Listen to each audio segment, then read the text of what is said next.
সেদিন গিয়েছিলাম আমার একটা ছোট্ট ইচ্ছে পূরণ করতে। হ্যাঁ, তো ফাইনালি আমি স্কুটিটা কিন্তু নিয়েই নিলাম। আরে কী ভাবছো, স্কুটিটা আমার? না না, দাঁড়াও দাঁড়াও। তো আমি চলে গিয়েছিলাম আমার ফ্রেন্ডের সাথে ওর জন্য স্কুটি কিনতে। তো ওর একটা ইচ্ছে পূরণ হলো ফাইনালি। তো এই যে স্কুটিটা দেখছো, তো এটা কিন্তু আমার ফ্রেন্ড পিয়ালি ও কিনেছে। তো হ্যাঁ, তো ওর এই বিশেষ দিনটায়, এই শুভ দিনটায় ও কিন্তু আমাকে নিয়ে গিয়েছিল।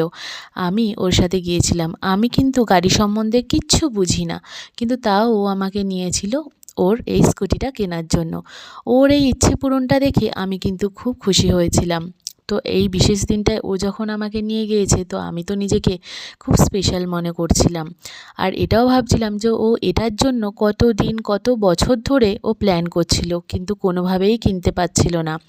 কিন্তু ফাইনালি ও ওর জমানো টাকা দিয়ে ও উপার্জন করে ও ওর ইচ্ছেটাকে পূরণ করলো। তো এটা দেখে কিন্তু খুব খুশি হয়েছি, খুবই আনন্দিত হয়েছি।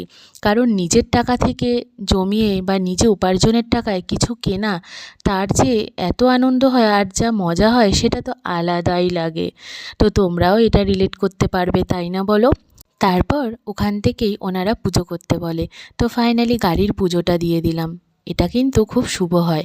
তো ওখানকার যে স্টাফেরা ছিল তাদের বিহেভিয়ার কিন্তু খুবই ভালো ছিল।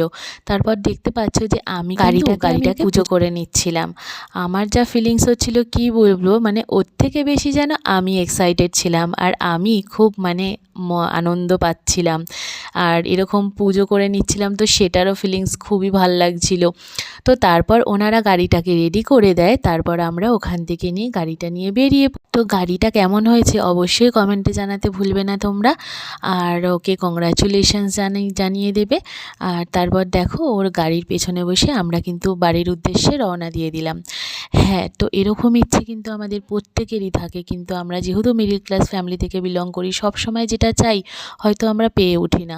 কিন্তু যখন আমরা কষ্ট করে নিজের উপার্জনের টাকা দিয়ে আমরা সেই জিনিসটা কিনি, তার কিন্তু আনন্দ মজাটা আলাদাই হয়। আর আমারও ইচ্ছেগুলো আমি জানি একদিন এরমভাবে পূরণ হবে। তোমরা যদি আমার পাশে থাকো, আমার ইউটিউব ফ্যামিলি। কারণ কষ্ট করলেই কিন্তু কেষ্ট পাওয়া যায়, তাই না বলো? তো লাস্টে কিন্তু দেখো আমি ওর স্কুটিটা নিয়ে ফটো তুলতে একদম ভুলিনি। তো আজকের জন্য এইটুকু, দেখা হবে নেক্সট